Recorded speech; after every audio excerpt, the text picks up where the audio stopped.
Hi everyone and welcome back to our channel. I'm so excited to be back here again with you today, as it's been a while since I've recorded and uploaded anything to our channel, which is quite ironic, as in the last video I was congratulating myself for being fairly consistent with recording and uploading, but over the past 3 weeks we've been really busy.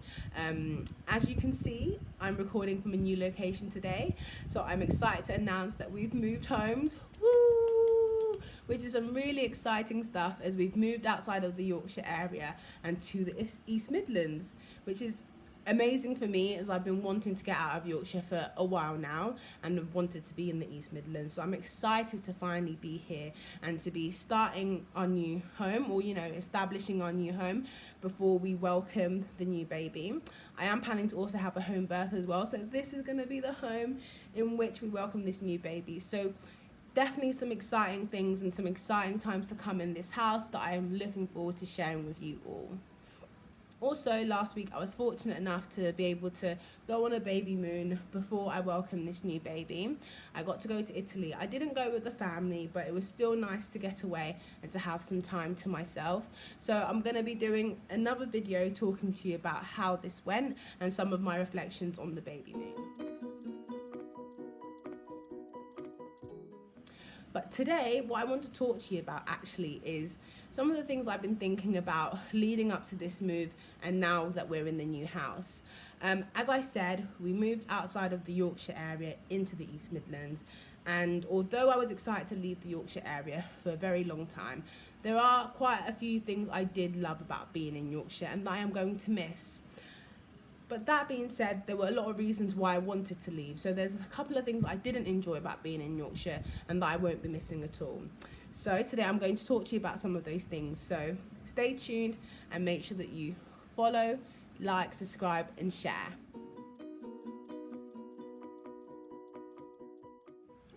So before I get into some of the things that I love and will miss, but some of the things I didn't love and won't miss, I want to just give you some background to how I ended up in Yorkshire.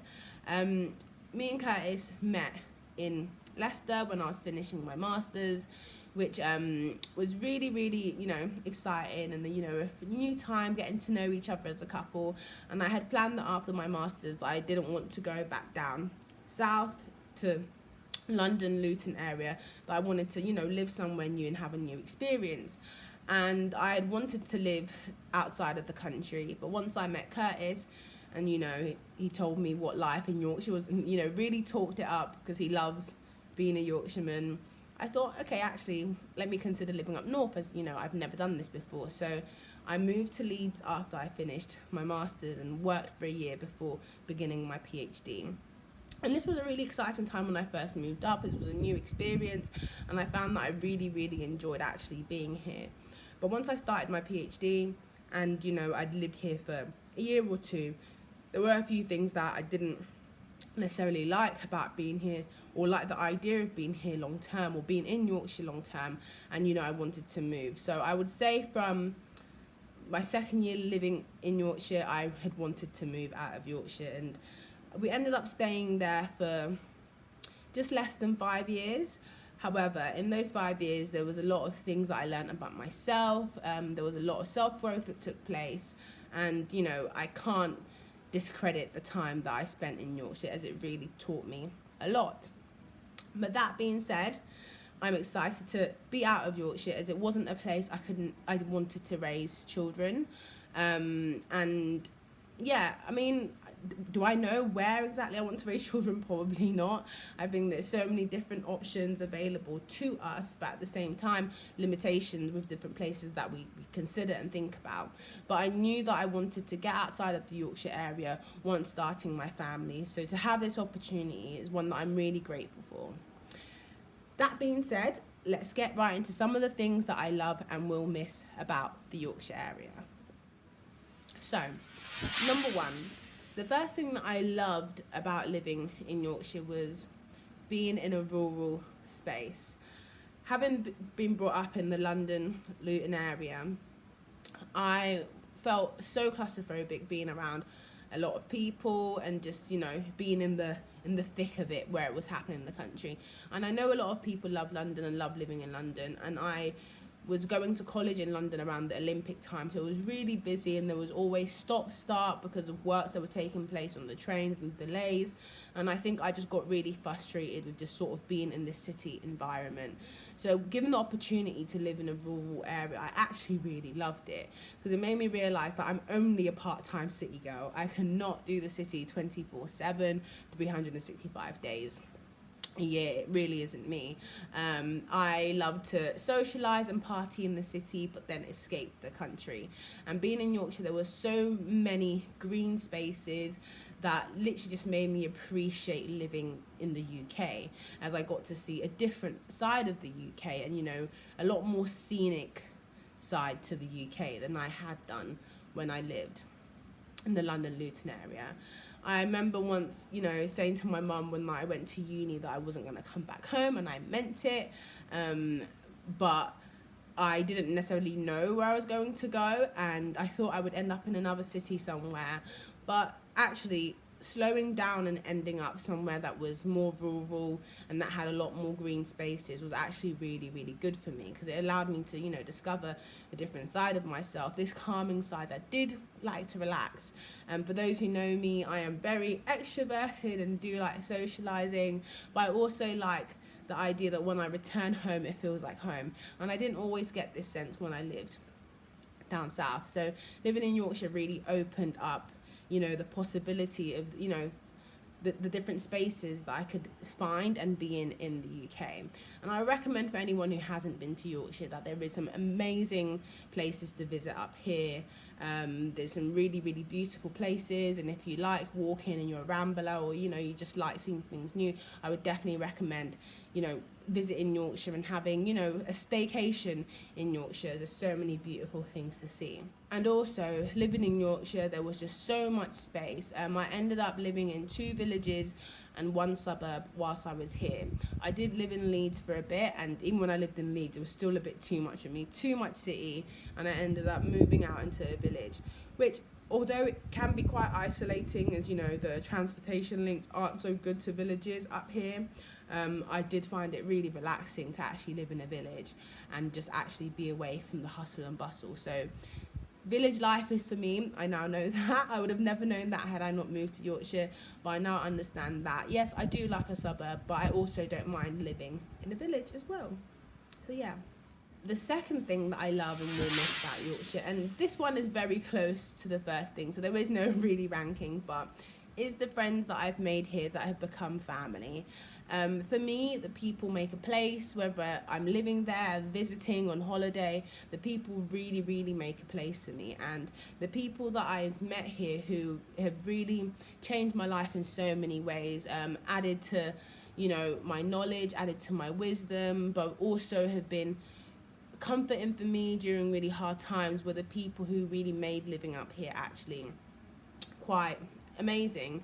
When I first moved up here, I wasn't part of the community, so I had to put myself out there to, you know, make a community. And this wasn't something that was so daunting for me. As I mentioned, I'm an extrovert, so I'm very used to socializing with people and, you know, making new friends.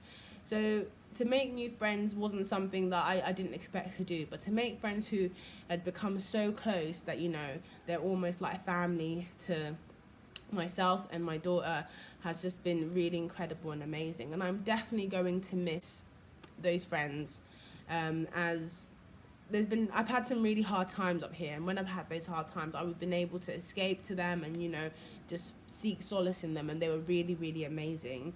So I'm definitely going to miss them. And yeah, a place isn't really home unless you have people that make it home. That's what I think anyway, and that's what's important for me, the people that are around. So a big thank you and so much gratitude to the people who really made Yorkshire feel like home for me. Thank you. And the third thing I'm going to miss is the Yorkshire warmth and friendly feel. There's a lot of, you know, stereotypes and things that are commonly said about Yorkshire, and one of them that is said is that people are more friendly, you know, up north, especially in Yorkshire. And I did find that to be the case, actually. Having grown up around London, that there wasn't as much of a friendly vibe as there is up north. especially in Yorkshire, as you know, you're walking past someone and they're like, hey, Lord, how are you doing?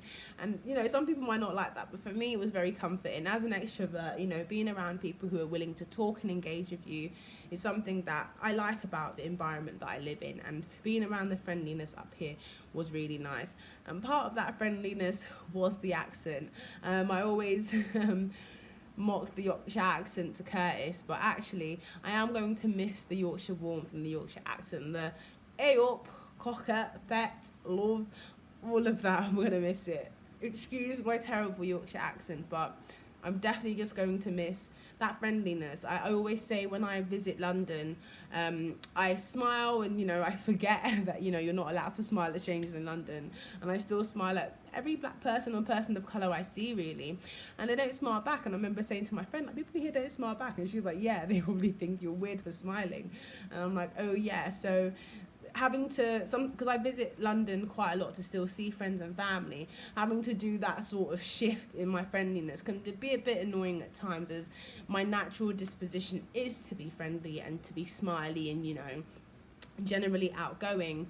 So that natural disposition, I think, felt more comfortable in the Yorkshire area compared to being down south, because I didn't necessarily, you know, I had to tone down myself because I didn't know who was going to look at me like I was crazy or think that, you know, why am I looking at them crazy and smiling.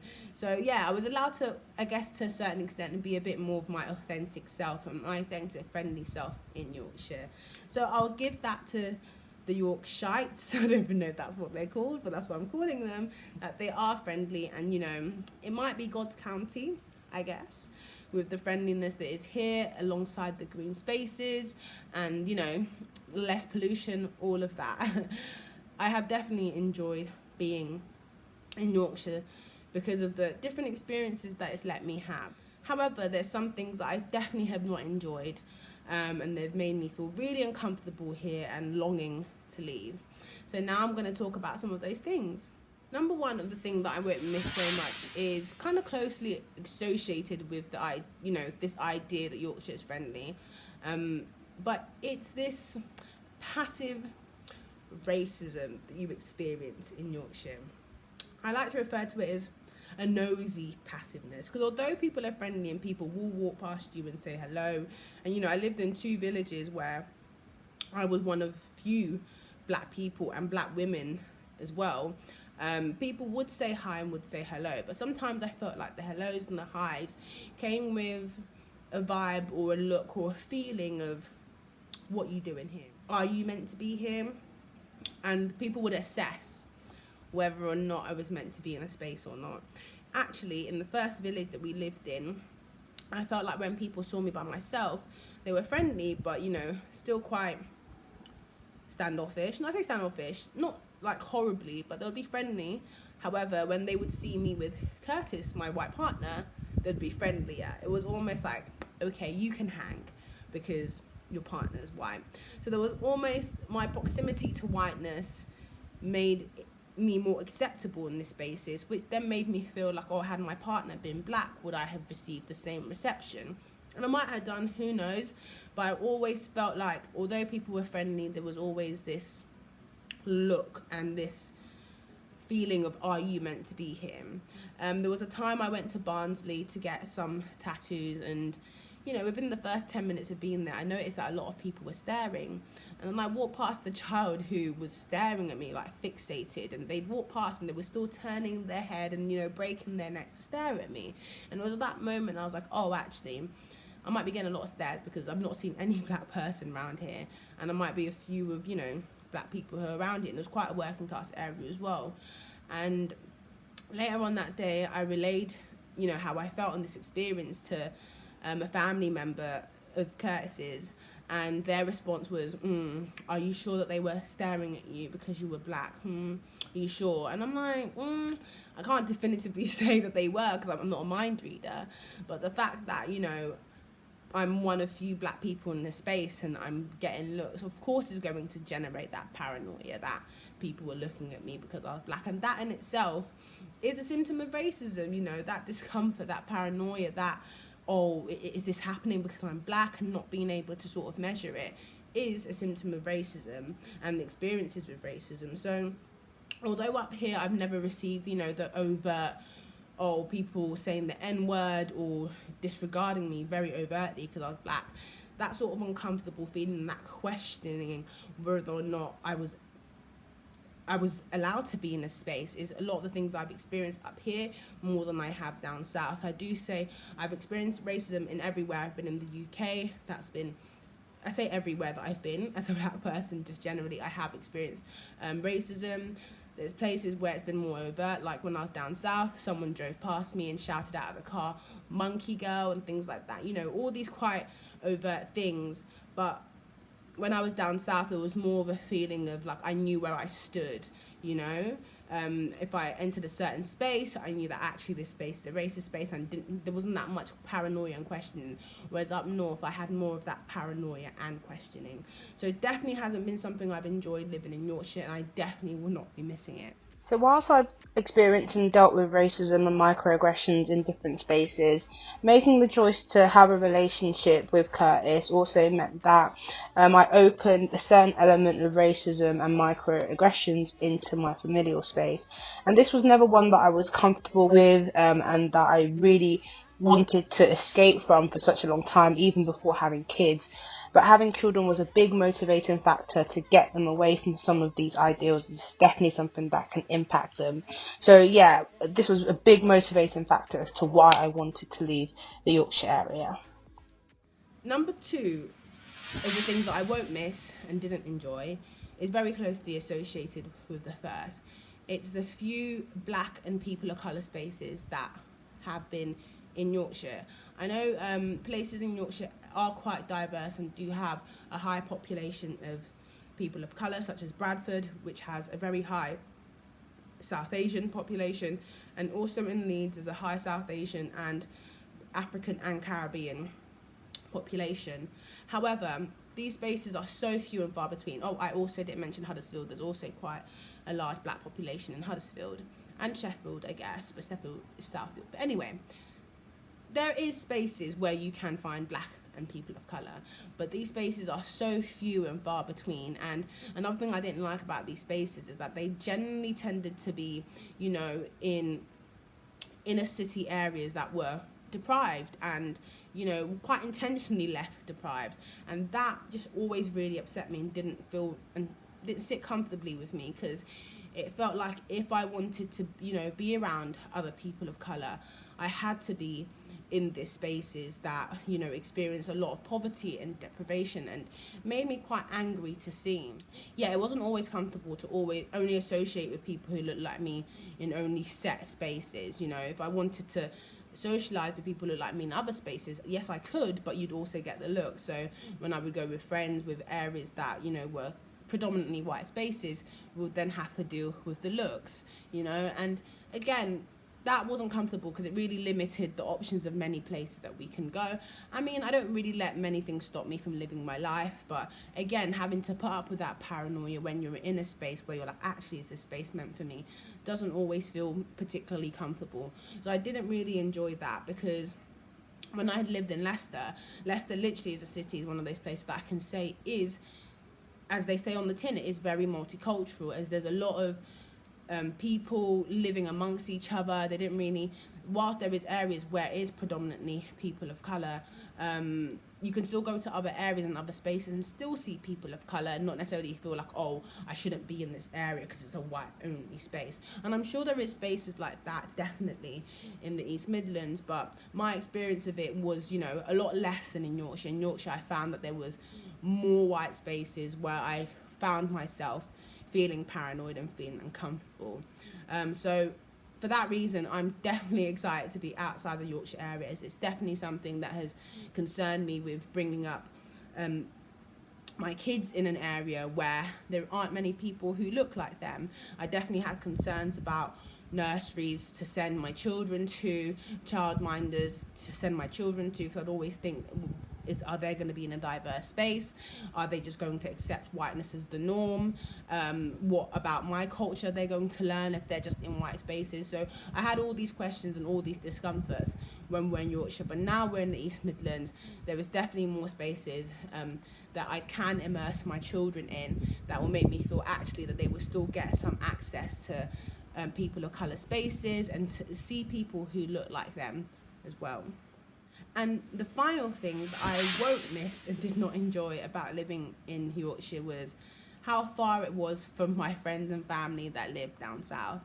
It was really, really hard to be away from my friends and family and not see people that often.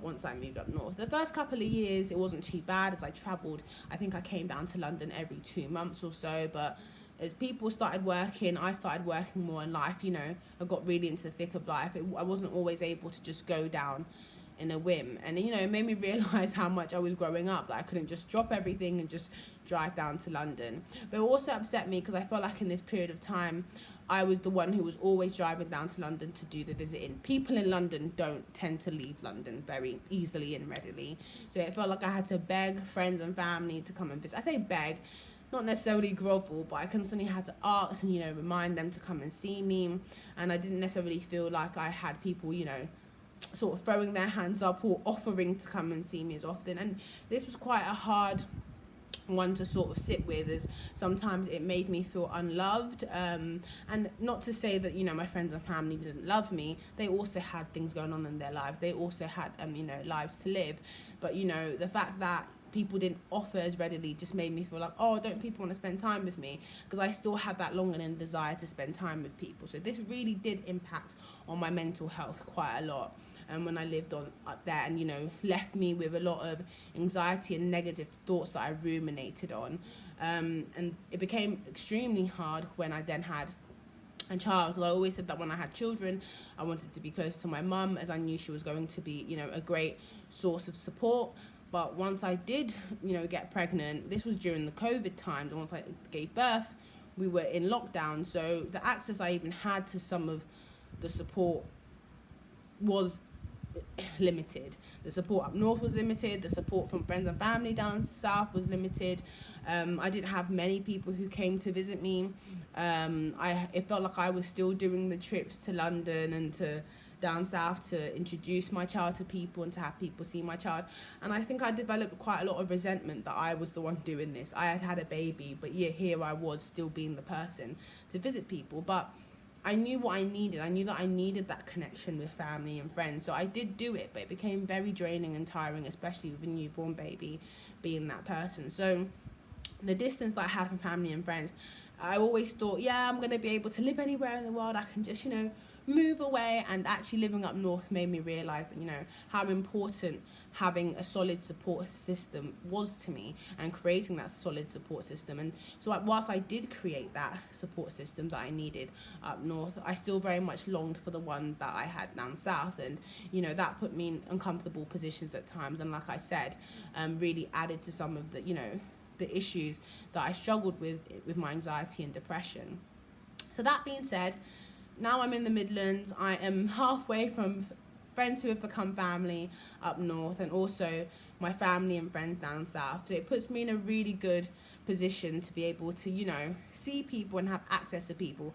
As I think the maximum distance people are away is like 2 hours. Whereas when I was up, in Yorkshire, I was spending 3 hours to come down to London sometimes, and my best friend lives in Brighton, so I was spending like 4 hours to drive down to Brighton. Whereas like now I'm in the East Midlands, that journey time has been cut down a bit. I mean, I still assume I'm going to be the one doing more of the travelling, as I am.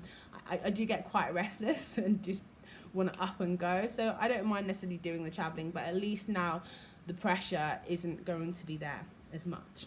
So yeah, I hope you've enjoyed some of my reflections about some of the things that I love and I'm going to miss, and some of the things that I didn't love so much and won't be missing. For anyone who's lived in Yorkshire or who has moved away and started their adult life, family, living somewhere else, feel free to share your experience and some of your reflections about, some of the things that it taught you, some of the things that you're missing, But yeah, let me know sort of what your experience is, and I hope that, you know, listening to some of my experience, some of it relates to you, or you can, you know, find some similarities in your situation as well. So thank you so much for tuning into this video, and if you've made it to this point in the video, thank you so much for watching it. I'm hoping that in the next video to talk to you a little bit more about my baby moon and how it went and my experience in Italy. I'm excited to share that with you, as I had a lot of reflections during my time in Italy. It was only a couple of days, but I'm a thinker, so I reflected a lot on some of my experiences there. But I'm currently talking to you from one of the hottest days in the year. I'm a bit under the weather, had a feeling this morning, so I just want to relax right now and just sit underneath the fan. So I'm going to go and drink some water and relax. But make sure that you stay tuned. Make sure that you follow, like, subscribe and share.